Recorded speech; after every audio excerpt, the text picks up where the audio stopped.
o Kant, certo? Mas não se preocupem, porque a gente vai complementar a partir das nossas próximas aulas. Hoje, pessoal, eu queria comentar com vocês sobre um conceito muito importante em Kant, que é o sintético a priori, o juízo sintético a priori, certo? Nós vimos, né, nas nossas últimas aulas, né, as noções de analítico e sintético, a priori e a posteriori, certo? Vocês se lembram disso? Analítico é aquele juízo, aquele tipo de proposta que é uma análise onde um conhecimento que é analítico, ele nunca vai ser algo expansivo, algo que vai aumentar o conhecimento. Ele já está dentro, é uma análise da linguagem, certo? Onde a definição, o significado, ele já está contido no próprio termo. O que seria um juízo analítico nesse sentido?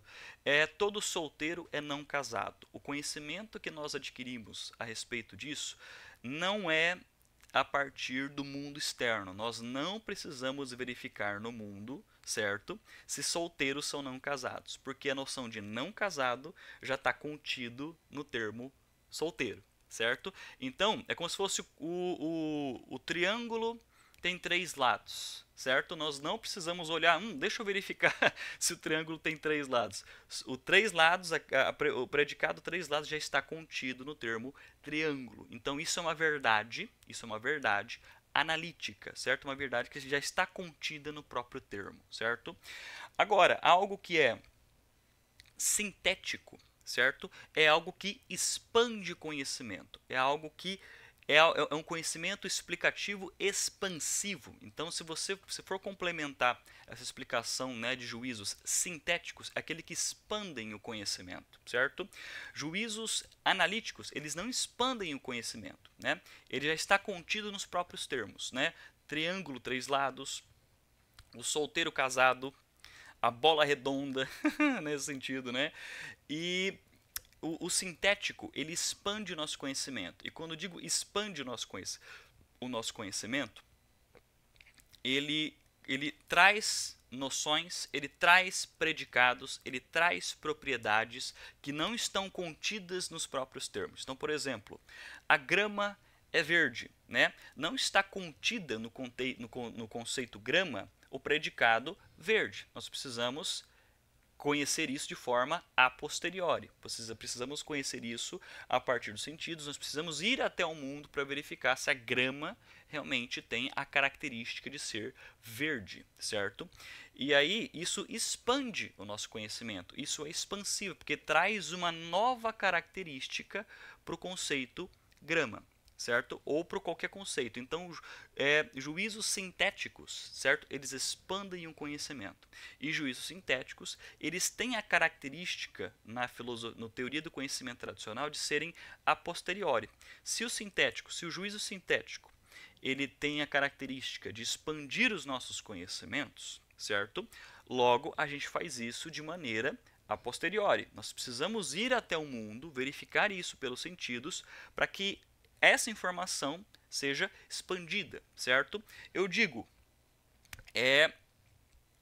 a blusa do Valdinei é azul, certo?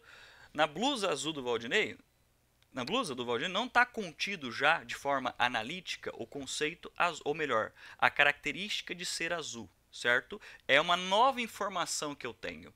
E para eu verificar sobre essa nova informação, eu preciso verificar isso ao mundo, eu preciso verificar isso de forma a posteriori, certo? E quando eu chego à verdade de que a blusa do Valdinei é azul, certo? Esse processo foi sintético, porque isso expandiu o meu conhecimento sobre esse objeto de estudo, certo? E o processo que eu fiz foi a posteriori. Vocês acompanharam, pessoal? Isso é sintético porque expandiu o meu conhecimento sobre esse objeto, e o processo que eu fiz para chegar até essa linha foi, certo? Para chegar até essa conclusão foi a posteriori. Mas o Kant, pessoal, ele fala sobre o sintético, que é a priori. Eu falei, puxa, professor, mas que diabo é isso, né? Então, pensa só. O juízo analítico, vamos pensar de maneira tradicional. Como que a teoria do conhecimento, ao estilo do Descartes e ao estilo do Hume também, quais são os caminhos tradicionais, antes de Kant, sobre a obtenção do conhecimento, certo? O juízo analítico, certo? Vamos pensar, quando você chega aquele exemplo bobinho, certo? Todo solteiro é não casado. Todo solteiro é não casado. Isso aí é uma proposição, certo? Ela é analítica por quê? Porque ela não expande conhecimento. Ela é apenas uma, como posso dizer, é uma derivação do próprio termo. Porque ser solteiro é ser não casado, certo? Você não precisa ir ao mundo para perceber isso, certo? E isso é uma verdade analítica. Isso é uma verdade analítica, ou seja, ela não expande o conhecimento, ela fica na própria análise dos termos, ela fica simplesmente na análise dos termos, certo?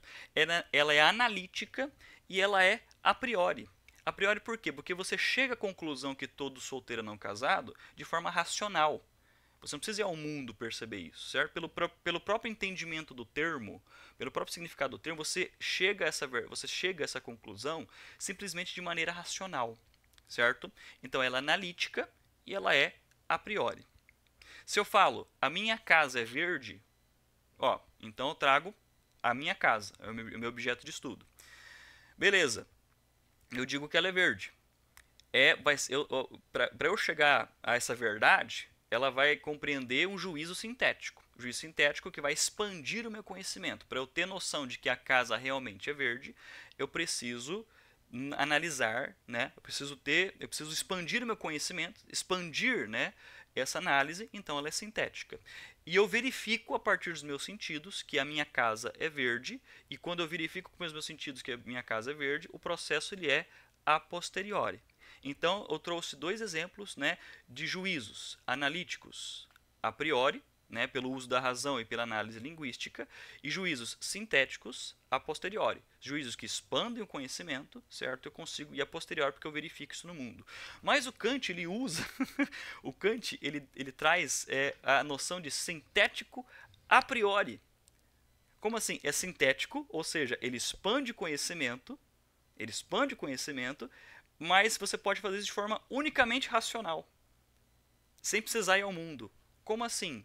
Né? Como assim? E o que o Kant está chamando aqui por sintético a priori? O grande exemplo, não é o único exemplo, tá, pessoal, do sintético a priori em Kant, certo?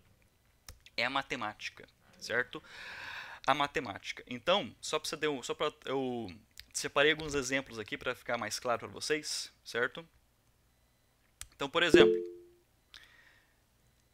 parece até a mesma coisa que analítico, né? O analítico, o que é? Você pega o triângulo tem 3 lados, é analítico. Todo solteiro não casado é analítico. Agora o Kant, o Kant concordaria com isso. Agora, 7 mais 5 é igual a 12. O Kant vai falar, é sintético. Mas é a priori. Porque, como assim, professor? Pensa só, certo? O não solteiro é uma propriedade, uma característica, um predicado, né? O predicado não casado já está contido, né, no termo solteiro, certo?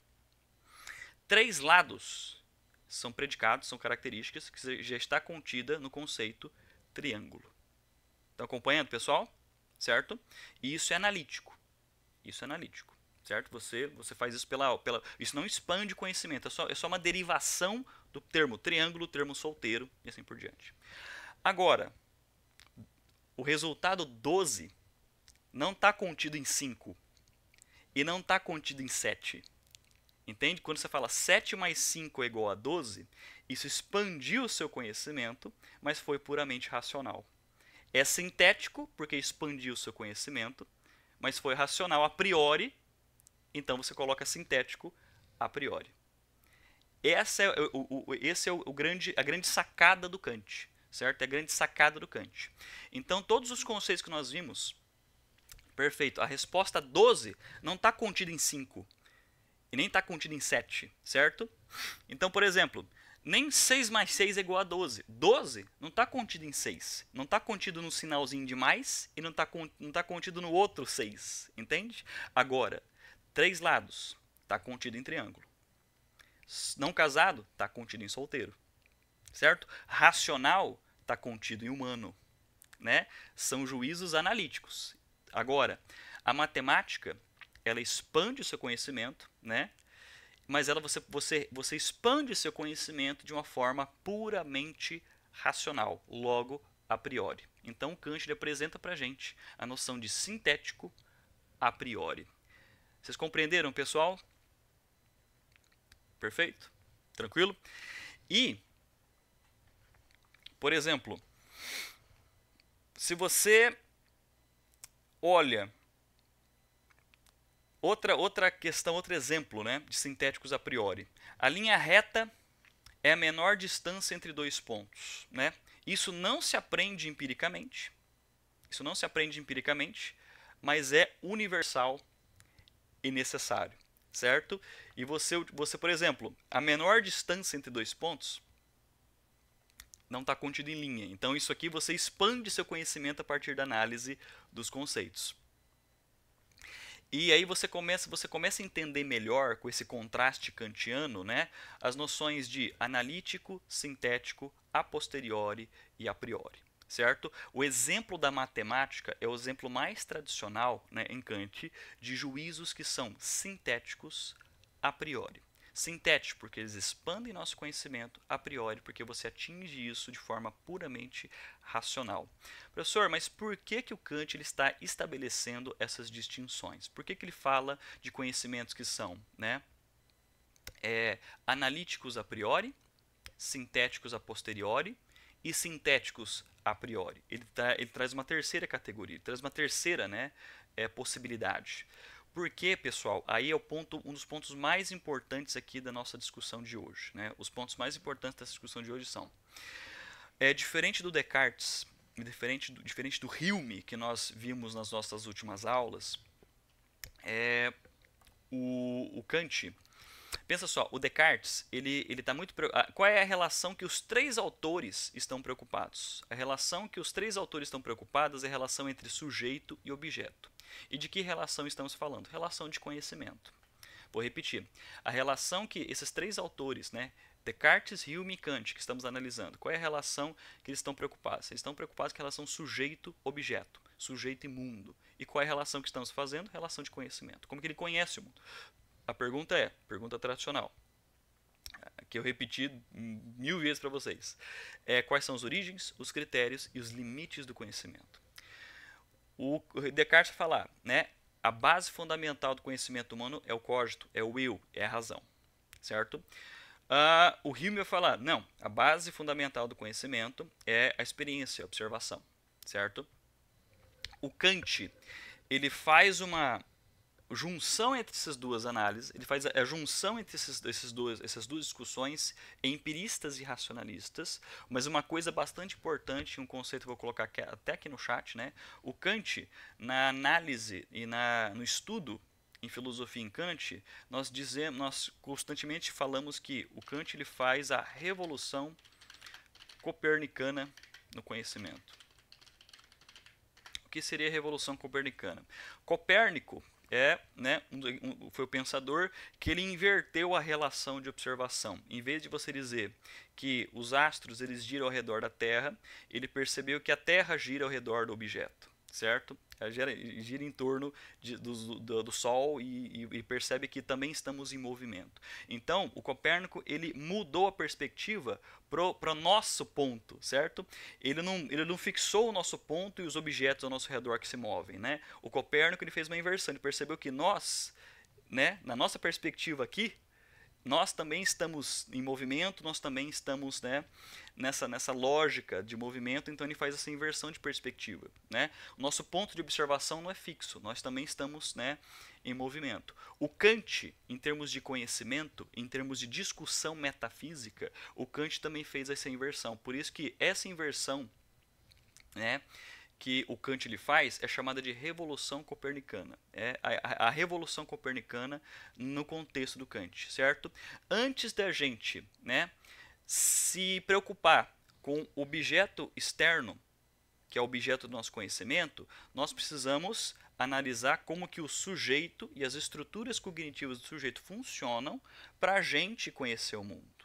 Ficou claro, pessoal, por que o Kant faz essa inversão? Porque os autores que nós vimos anteriormente, eles estavam muito preocupados com o mundo, o objeto do mundo, qual é a base fundamental para o sujeito conhecer o mundo. Então, a ênfase está no objeto fora do sujeito.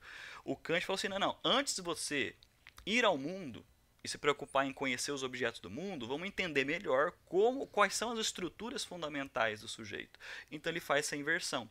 Então, a base fundamental aqui, certo? Então, a inversão fundamental, a revolução copernicana e a metáfora que o Kant utiliza para ele descrever a mudança de perspectiva do conhecimento, certo?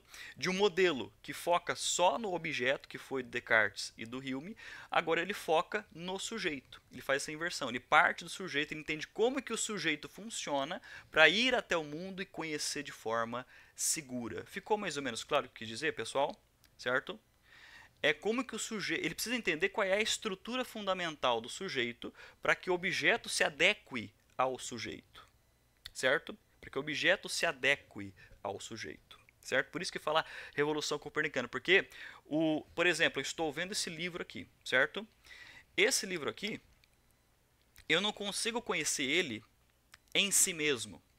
Eu só consigo conhecer ele a partir do momento que ele aparece para mim. E ele aparece para mim de uma forma, certo? E ele aparece de uma forma que se adequa à minha estrutura de conhecimento, certo?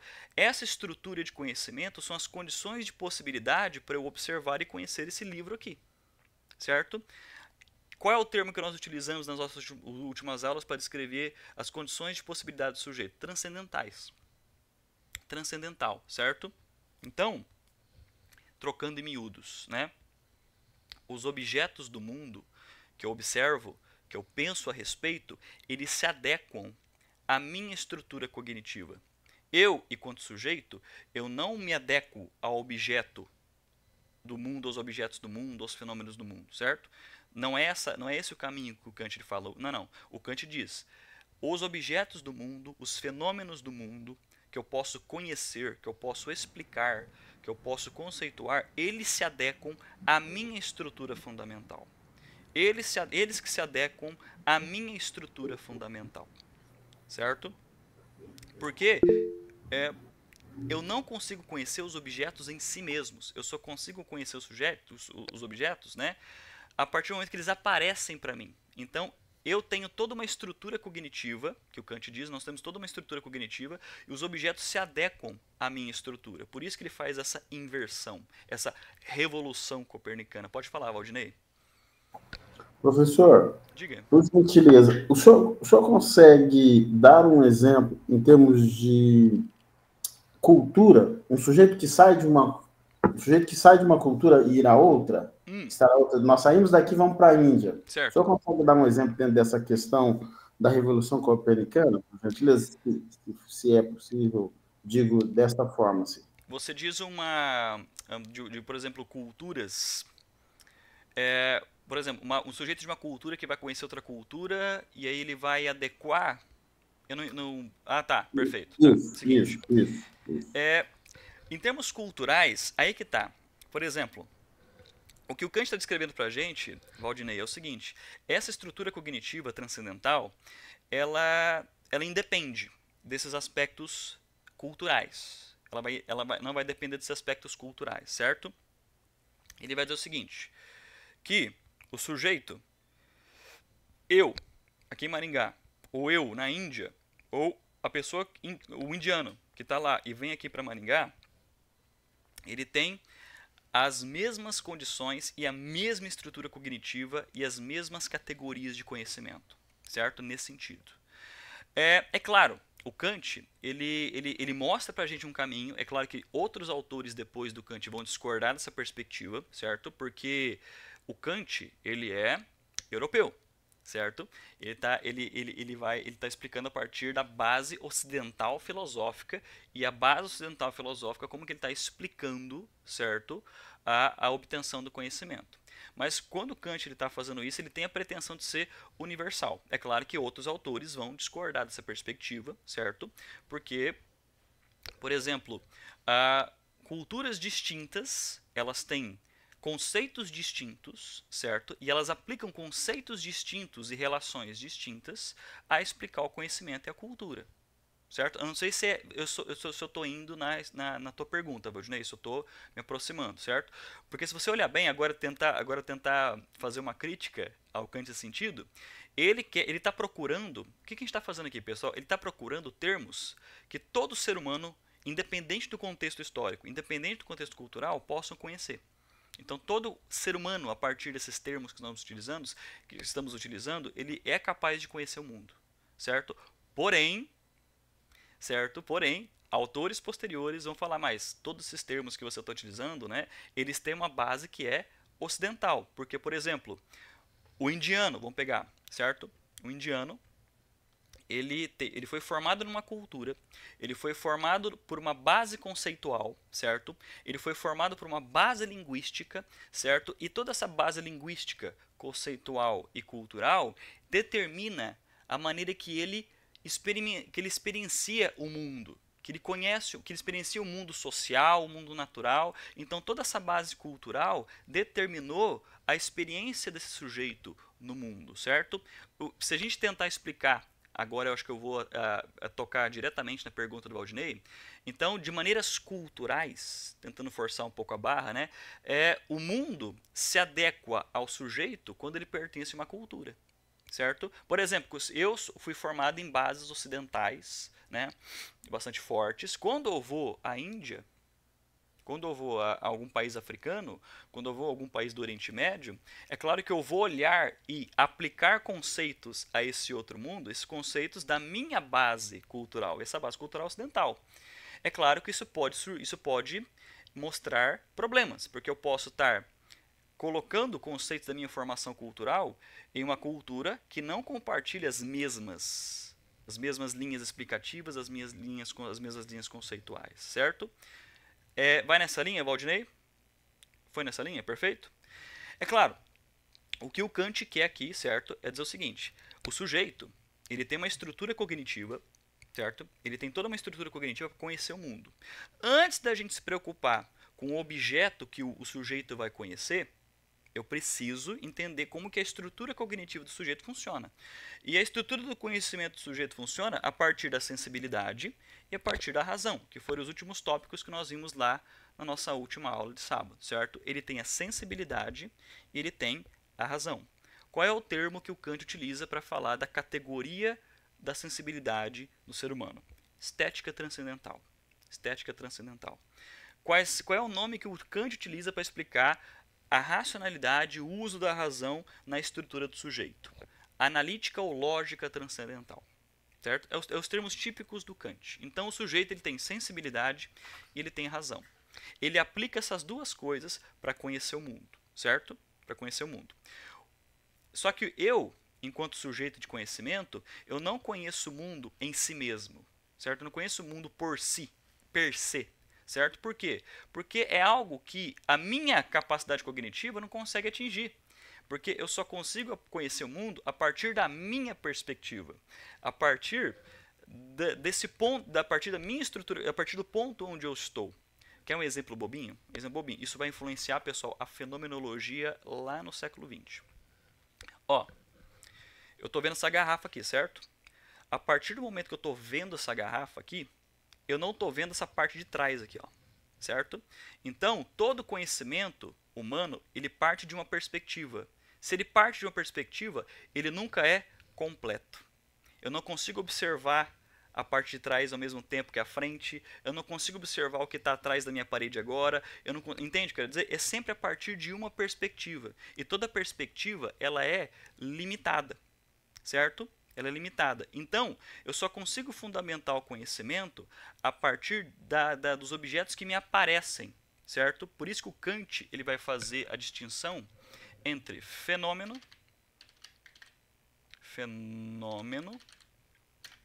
e número. O conceito mais importante aqui, pessoal, é fenômeno, tá? O número é só um termozinho que faz parte dessa distinção, que é a coisa em si. O número é a coisa em si, certo? Então, por exemplo, quando eu estou quando eu pego esse objeto da minha mão, que é o livro, eu não tenho conhecimento dele por ele mesmo, em si mesmo, certo? Eu não, per se, eu não conheço o livro per se. O que seria o livro por si mesmo? Conhecer ele si mesmo não é conhecer a partir de uma perspectiva, é conhecer tudo sobre ele e ter esse contato direto, certo? Quando eu vejo o livro, né, eu não vejo ao mesmo tempo todas as páginas, eu não vejo ao mesmo tempo todas as palavras, eu não vejo ao mesmo tempo a parte de trás e a parte da frente ao mesmo tempo, eu não tenho todas as informações diretas, eu não consigo conhecer ele por si mesmo, eu só conheço ele a partir de uma perspectiva, a partir daquilo que me aparece. Qual é o termo que o Kant utiliza, ou não só o Kant, né, mas na história da filosofia, a coisa que aparece é fenômeno, certo? Ele existe por si só, perfeito, Leonardo falou bem. Ele existe por si só, mas eu não conheço ele em si. Eu só conheço ele a partir da minha perspectiva. Estão entendendo, pessoal? E quando eu conheço o mundo a partir da minha perspectiva, é sempre uma perspectiva incompleta. Professor, mas se é sempre incompleta, como que eu vou conhecer? Como que eu posso gerar conhecimento? É claro, o sujeito ele tem uma estrutura cognitiva, certo? Que faz com que ele, né, garanta conhecimento, mesmo conhecendo de forma, né, particular o mundo, mesmo conhecendo de forma, não vou dizer subjetiva, porque aí é uma contradição em termos, né? Mesmo que eu observe o mundo da minha perspectiva, e sempre a minha perspectiva ela é limitada, a minha estrutura cognitiva me traz instrumentos que faz com que eu garanta, sim, conhecimento seguro e verdadeiro. Pode falar, Valdinei. Professor, Diga. Na questão do Kant, a questão do conhecer o mundo é o sujeito no mundo, certo? Sujeito no mundo, perfeito. No mundo, No tá. mundo. Eu tenho um autor, tá aqui tá na minha estante, mas eu não estou querendo perder a aula, então Não, tranquilo, tranquilo. depois eu coloco lá e trago. A diferença do sujeito no mundo e do mundo para o Kant está de qual forma? No e do. Do mundo, por exemplo, se você fala do mundo, né? Você fala que ele vai carregar do mundo, ele vai carregar conceitos e formações culturais e vai aplicar isso ele vai aplicar isso na forma que ele explica e conceitua o mundo, nesse sentido, certo? Agora, no mundo é um sujeito que tem uma estrutura cognitiva, certo? E o mundo, certo, ele vai formar ele a partir ele vai ele vai formar conhecimento, formar conceitos a partir dessa experiência que ele tem no mundo. Então, do e no nesse sentido, do já pressupõe que ele vem de um lugar, esse lugar já formou ele conceitualmente, ele vai aplicar isso ao mundo para explicar, conceituar o mundo. Agora, no fala sobre a relação entre sujeito e mundo e como que esse mundo vai estruturar ele, né, aos poucos na caminhada dele. Ficou mais ou menos claro? Né? É que o do mundo já pressupõe que já tem todo um escopo conceitual já pré-estabelecido. No mundo é como que isso vai se dar. Como que isso vai se dar, certo? O sujeito para o Kant, ele é no mundo. Se for estabelecer uma ênfase nessa relação, né, enfatizar alguma desses pontos, o sujeito ele é no mundo. Ele está no mundo, certo? Ele observa o mundo. Mas antes dele observar e conhecer o mundo, o Kant fala que é preciso conhecer a estrutura fundamental de como que ele vai conhecer o mundo, certo? Conhecer o mundo. Então, para o Kant, o do mundo nesse sentido, né, esses aspectos históricos, culturais, particulares, eles, nessa discussão de teoria e conhecimento, eles não vêm ao caso. Mas só nesse momento, eles não vêm ao caso, certo? Aspectos antropológicos, culturais, históricos, a gente utiliza, claro, para a gente problematizar perspectivas que não levam em consideração isso, que aí são discussões contemporâneas, discussões pós-Kant nesse sentido. Mas o Kant, no período dele, século XVIII, certo? E falando especificamente na teoria do conhecimento, na epistemologia, qual é a pergunta que ele está fazendo? Qual é a estrutura que o sujeito tem, que qualquer sujeito tem, que possa conhecer o mundo, certo? Qual é a estrutura que qualquer sujeito, qualquer ser humano, independente da sua história, independente da sua cultura, independente da sua condição, possa conhecer o mundo. Então, é uma preocupação de condições universais. Isso é bastante forte, pessoal. O Kant está preocupado com condições universais. E se ele está preocupado com condições universais, isso extrapola cultura, história e condições. Certo? Mas, professor, isso a gente pode até perguntar, né? Professor, mas isso é muito problemático. Sim, eu concordo. Isso é muito problemático. Isso é muito complexo, né? Porque é difícil a gente dissociar o homem, dissociar o ser humano de sua cultura, dissociar o homem de sua história, dissociar o homem do seu mundo, né? Como o Valdinei colocou, certo? Mas o Kant está preocupado com condições que são universais. Ele está preocupado com condições que são universais para o conhecimento. E condições que são universais para o conhecimento independe de cultura, história, né, e condição. Quais são a estrutura fundamental que todo sujeito tem para conhecer o mundo? Certo? O sujeito é a soma, vamos colocar aqui, né, o sujeito de conhecimento. Ele é a soma entre sensibilidade e razão. Eu preciso descolar uma lousa, cara. Não tô com grana, mas preciso descolar uma lousa, né? Sujeito é sensibilidade mais razão, certo? Agora, faça essa anotação, pessoal. Puxem uma setinha para sensibilidade, escrevam estética, certo? Escreva, embaixo de razão, puxe uma setinha e escrevam lógica, né? Sujeito é igual sensibilidade mais razão, certo? Puxa uma setinha para sensibilidade. Uma pedra grande e um giz serve. Perfeito, exatamente. Vou até tentar improvisar alguma coisa aqui na próxima aula. E a sensibilidade é estética, certo? A razão é a lógica. Lógica barra analítica. Vocês podem colocar lógica barra analítica, certo? É os termos que o próprio Kant utiliza. Sujeito igual sensibilidade mais razão. Estética, o quê? Transcendental. Lógica barra analítica, o que? Transcendental. Então, para o Kant, o que significa transcendental? É essa estrutura que todo ser humano tem. Entende? Compreende, Valdinei? Então, essa estrutura transcendental independe nos termos do Kant, tá? Independe se for árabe, indiano, brasileiro, americano, irlandês, né? Independe. É uma estrutura que todo ser humano tem. É uma estrutura transcendental que todo ser humano tem, que permite com que ele conheça o mundo, certo? Que permite com que ele conheça o mundo. Então, uma coisa importante, né? O Leonardo pontuou aqui, certo? Esse livro, ou melhor, essa garrafa aqui, ó, ele existe por si só.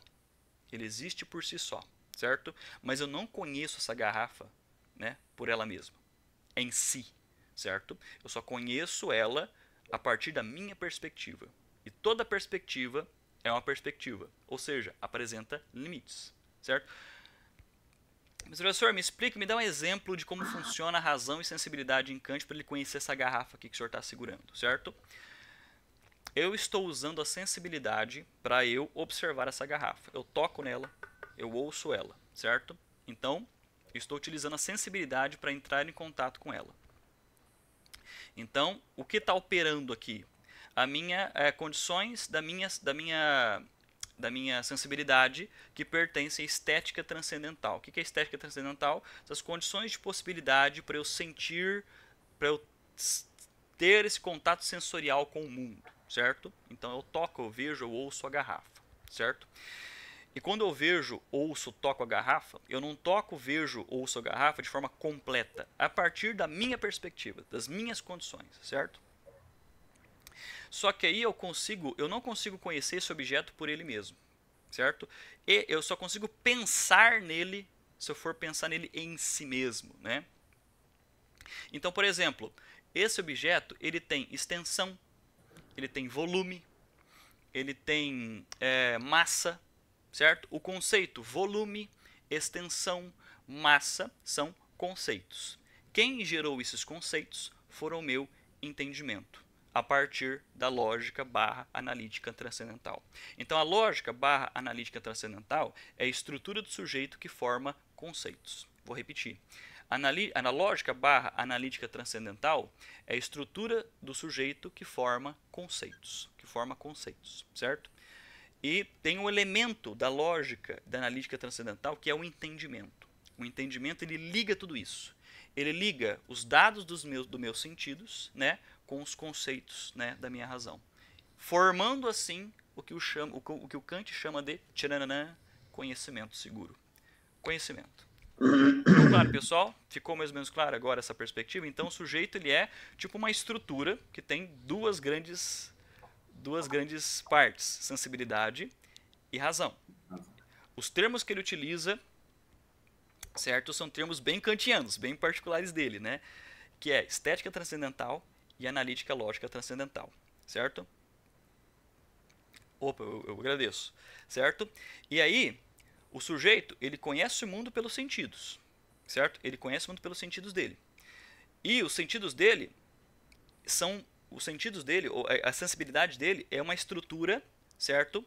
Uma estrutura transcendental, são as condições de possibilidade para ele ter contato com o mundo. Só que não basta só ter contato com o mundo, eu preciso que eu entenda o mundo, eu preciso que eu entenda os objetos, eu preciso que eu pense sobre os objetos, eu preciso que eu forme relações sobre os objetos, eu preciso que eu explique os objetos e da onde que surge essa cola, certo? Surge no meu entendimento. Então o sujeito ele é a soma de razão e sensibilidade. São estruturas transcendentais, são estruturas pertencentes ao sujeito, e os objetos do mundo se adequam a essa estrutura. Não é o sujeito que se adequa ao objeto, é o objeto que se adequa ao sujeito. É o objeto que se adequa a essas estruturas, que se adequa à sensibilidade e se adequa à razão do sujeito, certo? E essa é a inversão que o Kant faz. O Descartes e o Hume estão preocupados em como alcançar o objeto. E o Kant fala assim, não. Mas antes de você falar sobre o objeto, você precisa entender como que o sujeito conhece. Qual é a estrutura fundamental do sujeito. E a estrutura fundamental do sujeito, ela mostra todas essas estruturas. Para eu falar sobre esse objeto, eu preciso falar da minha sensibilidade. Como que funciona os meus sentidos. Como que funciona a minha sensibilidade. A partir se eu entendo muito bem como funciona a minha sensibilidade, aí eu vou entender como que eu formo conceitos. Conceito de massa, extensão, volume, causalidade, efeito. Por exemplo, a minha sensibilidade permite que eu observe numa mesa de bilhar uma bolinha batendo em outra, certo? Uma bolinha bate em outra. Eu observo isso no mundo, certo? Eu observo a partir da estrutura da minha sensibilidade. Eu observo isso, certo? Uma bolinha batendo em outra. Beleza. De maneira pura, literal, de maneira pura, eu observo isso a partir dos meus sentidos. Mas eu formo relações a partir dessa observação. Eu formo conceitos a partir dessa relação. Certo? A partir dessa observação. Eu formo relações a partir dessa observação, eu formo conceitos a partir dessa observação. Se eu formei relações e se eu formei conceitos a partir desse evento que eu observei no mundo, então já não é mais a minha sensibilidade operando, é a minha racionalidade. Certo? É o meu entendimento. Certo? Então, é a estrutura lógica transcendental do sujeito que forma conceitos. Então, quando eu vejo uma bolinha batendo em outra, eu observei isso pelos meus sentidos, certo? E eu formei o conceito, o meu entendimento formou o conceito causalidade. Então eu falo assim, o fulano de tal pegou o taco, bateu na bolinha, a bolinha bateu em outra. Então, o movimento da segunda bolinha foi causa do movimento da primeira. Ou melhor, a primeira bolinha causou o movimento da segunda bolinha. A primeira bolinha foi a causa e o efeito foi o movimento da segunda bolinha. Então, termos como causa e efeito, causalidade, são conceitos que o meu entendimento formou a partir da minha sensibilidade. Certo? E tudo isso aconteceu a partir da minha observação, a partir do meu ponto, da minha perspectiva. Então, tudo isso que aconteceu nesse exemplo que eu falei a vocês, certo? Aconteceu quando o sujeito ele esteve em contato com o mundo. Só que o mundo, para o sujeito, ele não conhece em si mesmo, completo, pleno. Ele sempre conhece da perspectiva dele.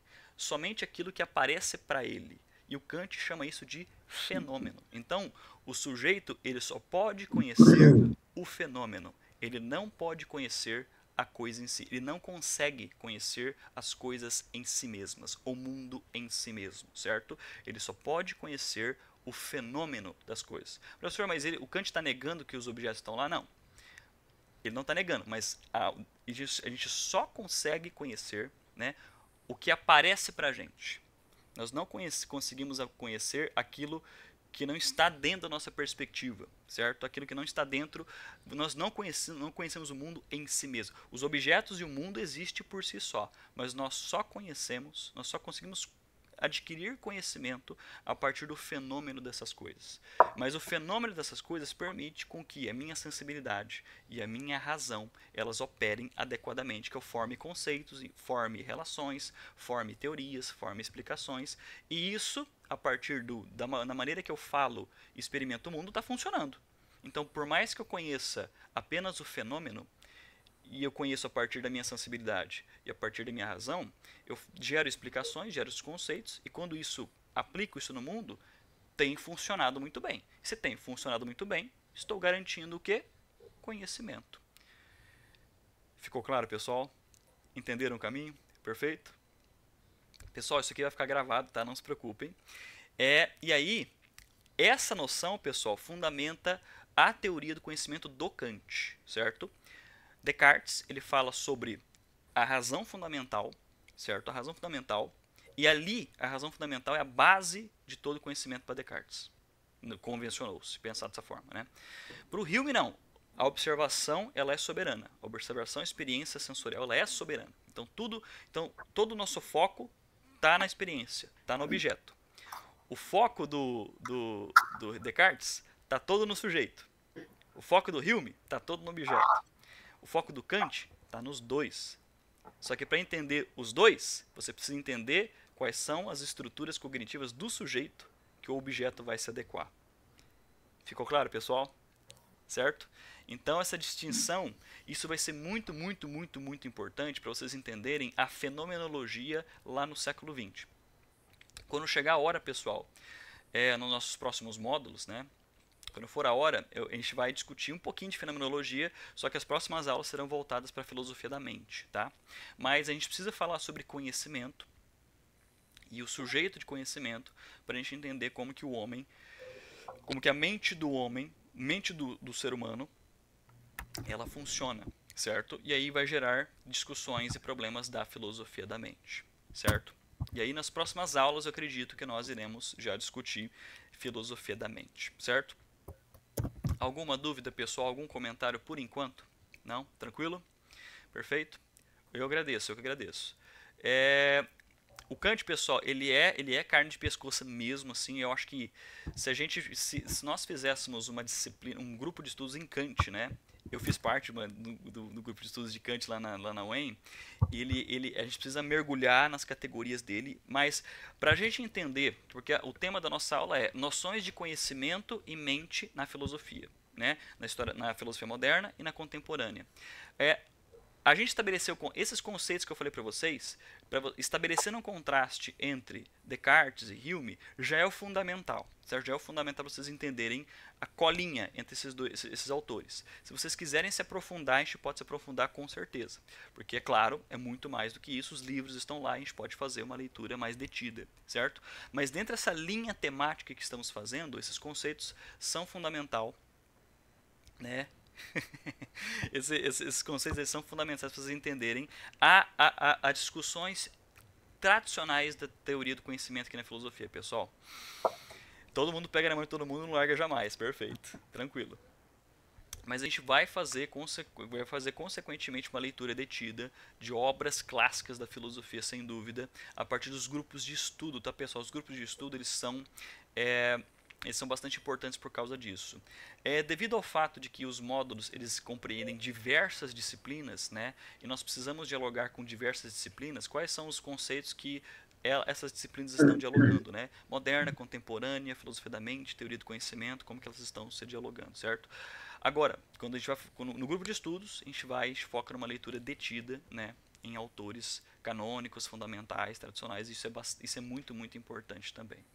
Certo? Então, recapitulando, O Kant, ele ele explica a estrutura fundamental do conhecimento no sujeito, certo? Então, como que o mundo se adequa à estrutura do sujeito, e a estrutura do sujeito se divide em duas grandes condições, né? Sensibilidade e razão, estética transcendental e analítica lógica transcendental, certo? Por exemplo, um desdobramento da sensibilidade do ser humano, da estética transcendental. Eu observo essa garrafa.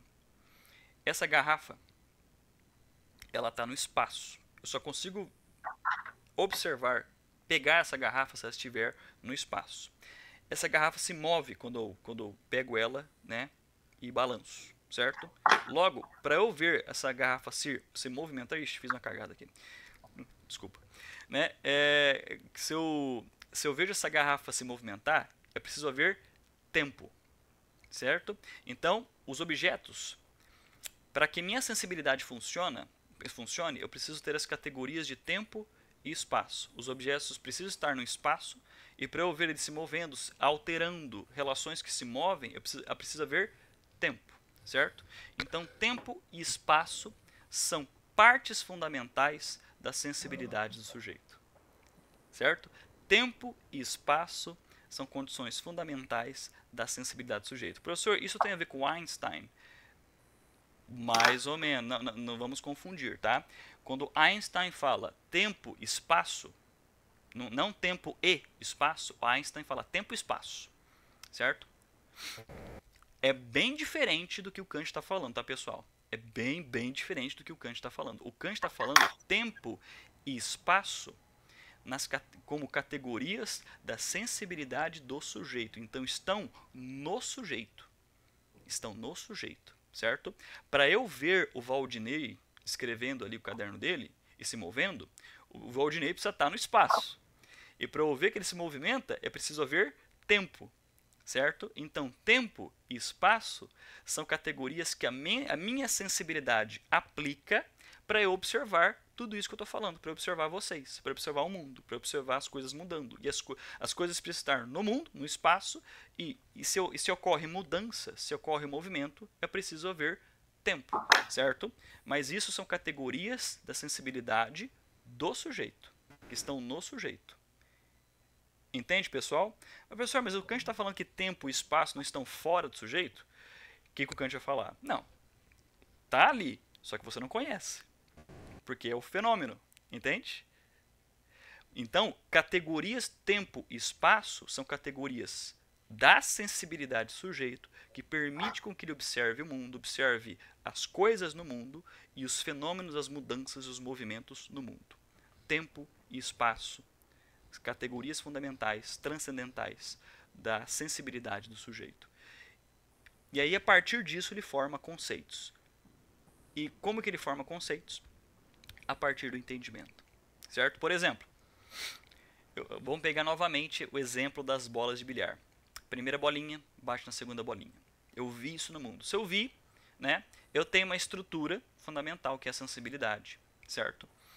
Que a sensibilidade permite com que eu apreenda a bolinha batendo na segunda bolinha, certo? E para eu ver a bolinha batendo na segunda bolinha, é preciso haver duas coisas fundamentais da minha estrutura sensibilidade. É preciso haver espaço. Por quê? Porque as bolinhas estão no espaço. As bolinhas estão no espaço. É preciso haver tempo, porque uma bolinha batendo na segunda bolinha, para que haja esse movimento, é preciso haver um primeiro momento, que é antes da bolinha bater, e o segundo momento, que é o momento depois que a bolinha bate. Então precisa haver tempo, né? A minha sensibilidade aplica duas categorias para observar o mundo, tempo e espaço. Vou repetir. A minha sensibilidade, ela aplica duas categorias para observar o mundo, tempo e espaço, certo? Vejo a bolinha batendo na segunda bolinha. Então, essa parte fica na parte da sensibilidade. Agora, quem vai operar é a parte do entendimento, é a parte da lógica transcendental. Quando eu vejo a bolinha batendo na segunda bolinha, eu aplico o conceito de causa e efeito. Causa e efeito, causalidade, é um conceito, são conceitos. Quem que gerou esse conceito? Não a minha sensibilidade, a minha razão, o meu entendimento. Perfeito? Então essa é o Kant, a teoria do conhecimento do Kant de bolso. Não tem os livrinhos de bolso, né? Pocket, né? Então isso aqui é o Kant, tem até um termo em inglês que é in a nutshell, né? Numa casca de nós, né? É claro que existem bastante, com certeza existem muito mais elementos do Kant, né? Mas para vocês entenderem toda essa linha de conhecimento que estamos fazendo, né? É estabelecer esse contraste com outros autores que nós vimos, né? Então tudo isso é fundamental, já é o suficiente para vocês entenderem como que funciona a teoria de conhecimento de cada uma. Descartes é chamado de racionalista, porque toda a base fundamental para ele é a razão, é o eu, é o cogito. Hume é considerado um empirista, porque toda a base do conhecimento para ele é soberana na experiência, né? Na observação. Por Kant, ele é chamado de um criticista, ou um idealista transcendental. Mas vamos focar aqui no criticista, porque ele faz uma crítica. Ele analisa criticamente a estrutura do sujeito para conhecer o mundo. Certo? Então não é nem a razão de forma soberana, nem a experiência de forma soberana. É a combinação desses dois cenários, certo? Num cenário criticista. Ele faz uma análise de como o sujeito ele se estrutura para depois ir em direção ao objeto, certo? E aí ele fala que nós temos o sujeito tem duas grandes condições, sensibilidade e razão, que faz com que ele conheça o mundo mais adequadamente. Perfeito, pessoal? Tranquilo? Então, como se fosse uma análise, como, por exemplo, para você, para o teu carro ir ao mundo, certo? Para o teu carro ir ao mundo, ele precisa funcionar bem, ele precisa estar montado de forma adequada, é preciso que você compreenda toda a estrutura do seu carro para ele funcionar bem no mundo, antes dele ir no mundo, certo? O Kant, ele pensa, fazendo essa analogia, ele pensa da mesma forma. Antes de eu ir ao mundo, antes do sujeito ir ao mundo, eu preciso entender como que eu me estruturo para eu conhecer o mundo, certo? Como que a minha sensibilidade e que a minha razão se estruturam para ir até o mundo. Hume só foca de um lado, Descartes foca só do outro. O Kant ele combina dentro do sujeito para que o sujeito agora, compreendendo isso adequadamente, por que o Kant precisa fazer isso, pessoal? Por que o Kant precisa fazer isso para tentar finalizar nossa aula de hoje? O Kant, a gente precisa entender qual é a estrutura fundamental do sujeito para entender os limites do conhecimento humano.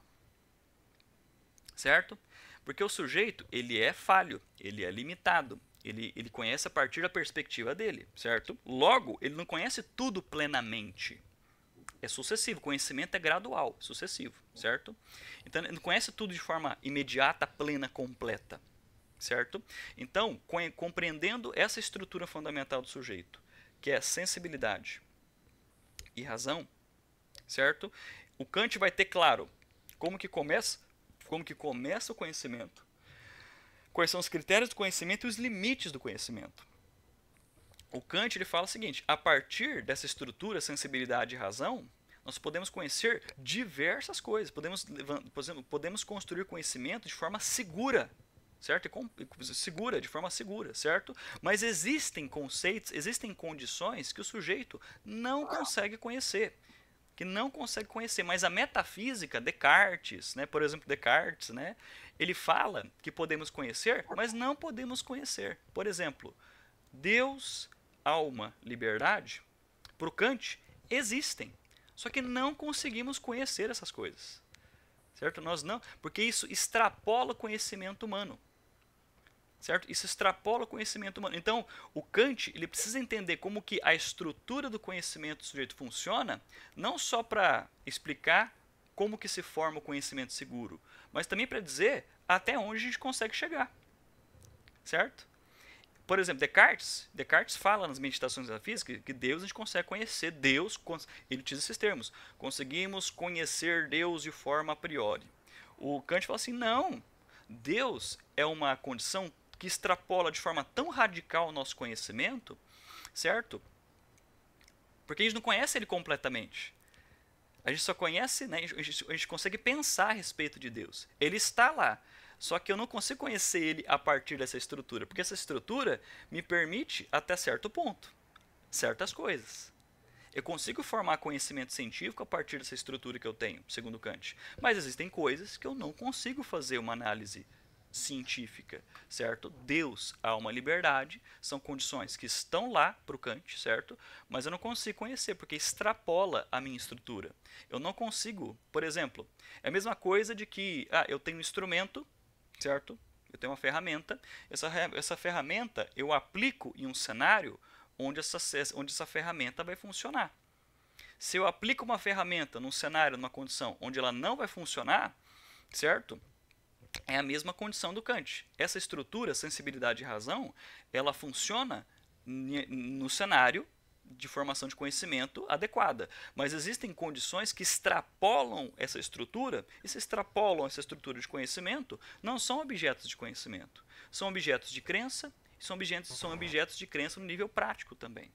Certo? O Deus, alma e liberdade são, por exemplo, condições que o Kant fala, nós não podemos conhecer, porque esses objetos de conhecimento, eles extrapolam essa estrutura transcendental do sujeito, certo? Porém, nós precisamos de Deus, alma, liberdade, porque Deus, alma, liberdade fundamenta uma outra discussão importante para o Kant, que é a discussão moral, certo? Precisamos de liberdade, porque só com liberdade nós conseguimos avaliar ações eticamente. Foi errado ou certo se o sujeito é livre.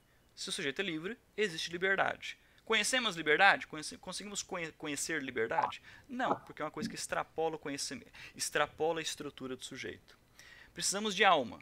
A alma tá dentro, a alma tem uma parte dela que é a liberdade, certo?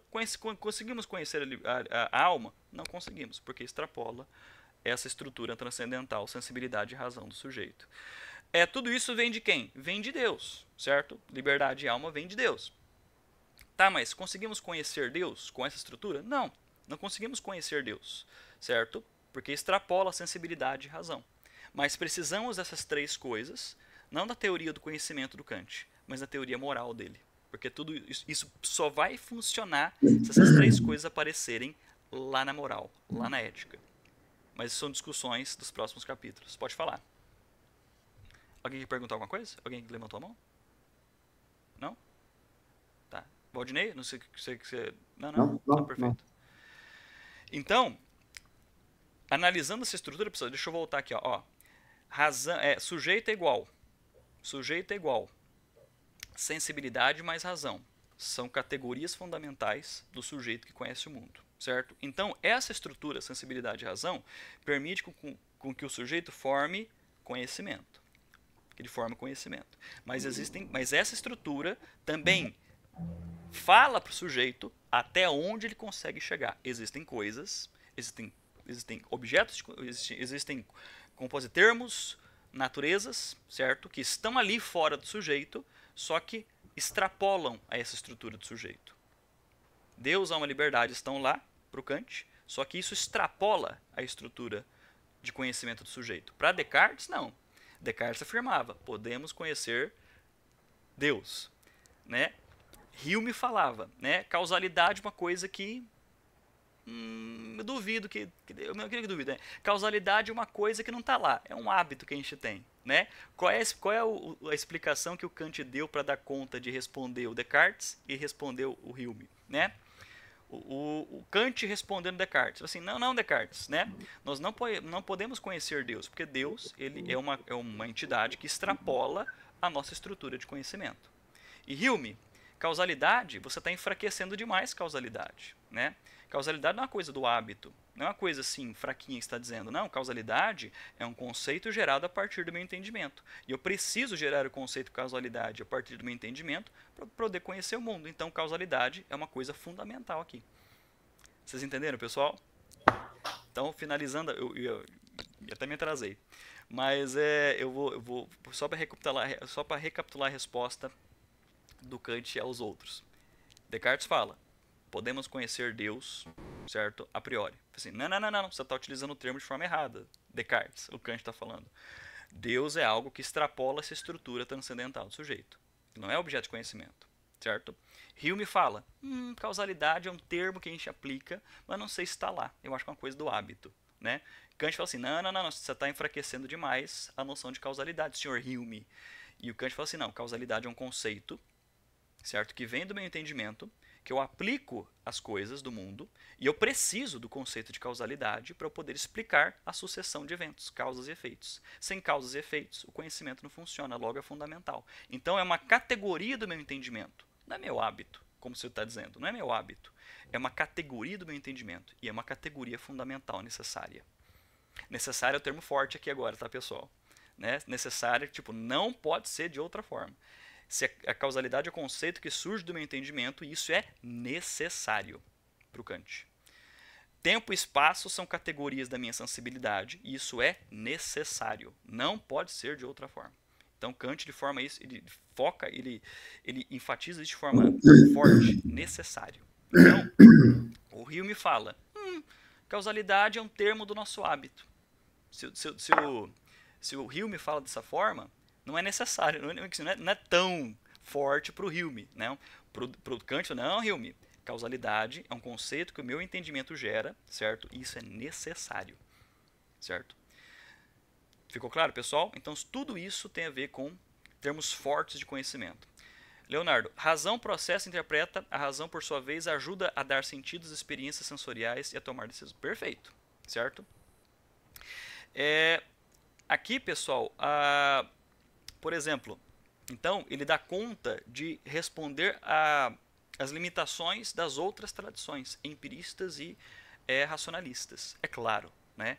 Na filosofia analítica, aqueles filósofos de língua inglesa, é claro que eles vão puxar a sardinha para os empiristas britânicos, né? Hume, Locke, Hyde, que é a tradição que mais influenciou o positivismo lógico e a filosofia analítica. Mas o Kant, ele fez um rebuliço na filosofia e ele influenciou gente pra caramba. Então, dar aula de filosofia moderna, de teoria do conhecimento, pressupõe necessariamente, não pode ser de outra forma, de que a gente aprenda Kant. Kant ele mudou muito a tradição da filosofia a partir desses conceitos que nós trabalhamos hoje e nas aulas anteriores.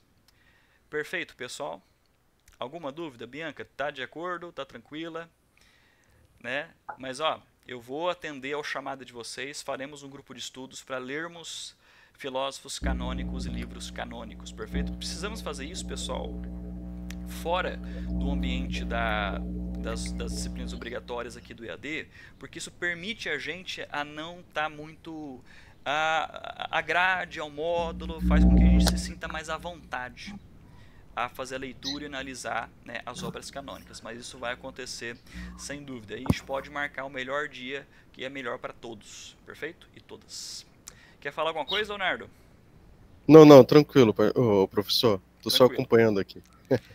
Vou fazer o seguinte, pessoal, não vou esquecer do que o Leonardo falou, vou compartilhar com vocês o meu canal no YouTube, tá?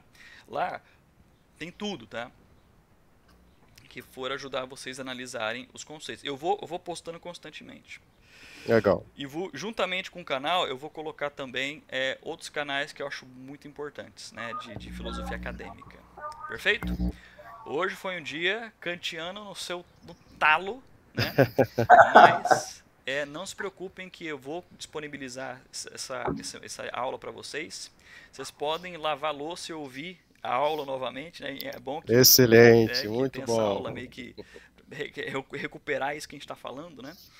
E não se preocupem que agora vai ficar. Nós finalizamos então Descartes, Hume e Kant. Finalizamos então discussões da filosofia moderna em termos de conhecimento. Na nossa próxima aula, a aula de sábado, vai ser o dia. Deixa eu ver aqui que eu sou. Vai ser o dia 6. 7. Vai ser o dia 7. Nós começamos filosofia da mente contemporânea. Nós recapitularemos dessas discussões.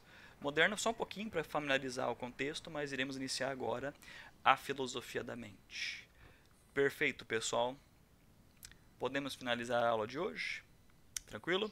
Pessoal, muito obrigado, né, pela atenção, pela paciência. Não se preocupem, o pessoal às vezes fica preocupado, né, de falar assim, professor, eu não estou entendendo muitas coisas. Agora, não se preocupa, reveja as aulas. Se não entender, entre em contato comigo, entre em contato com a professora Brenda. E não passe batido a dúvida que vocês têm, né? Mandem e-mail para mim constantemente, para que não fique nada vago, que não fique nada perdido. Perfeito, pessoal? Pessoal, um bom sábado para vocês. Não sei se tá frio aí onde vocês estão. Aqui tá frio pra caramba. Eu e Valdinei estamos passando um frio do caramba, certo? Mas é bom, porque isso ajuda pelo menos a mim um pouco a minha enxaqueca. Em calorão me mata por causa da enxaqueca. Perfeito? Pessoal, até mais. Tudo de bom pra vocês. Tchau, gente. Bom final de semana para todos aí. A todos também bom final de semana. Obrigado, professor. Opa.